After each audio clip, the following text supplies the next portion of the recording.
at the end of the day, like, we really have to decide what our end game is. And this is the last thing I'm going to talk about, and then I can talk more with Doug.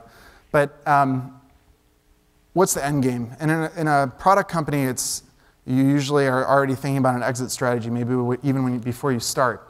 And the challenge with a services company is that maybe that's not the case. And in our case, we don't want to sell, actually. We want to build a business for life. This is what we want to do for the rest of our careers. Or at least that's how we're thinking of things now. And if it changes, then so be it. We've talked about, because we don't want to be a product company and we want to be a services company, we really try to leave open the possibility of possibly spinning off a company that specializes in real estate analytics or does something neat with transportation records. But for now, we're very comfortable being a consulting company only, and that's a good place to be for us. It's also really important to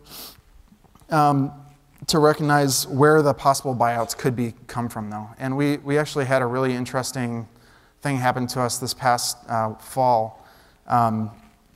As we were heading off for our Thanksgiving vacations, we got a call from one of our clients that has a ton of data, as you might imagine, and they wanted to buy us. And it was really, really flattering. It was tremendously flattering.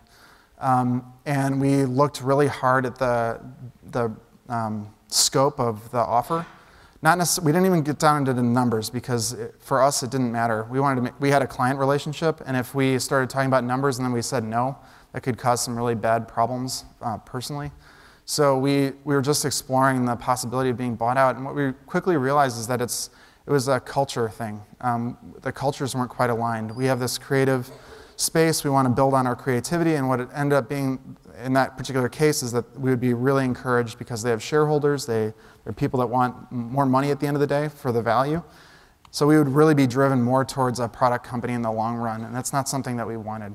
So if anybody knows anybody at IDEO or Frog Design or Gravity Tank, we'd love to get offers from them, but until that happens, we're very comfortable being our own consulting company and retaining all of the equity. We've bootstrapped the whole way, so it's been a really interesting trip.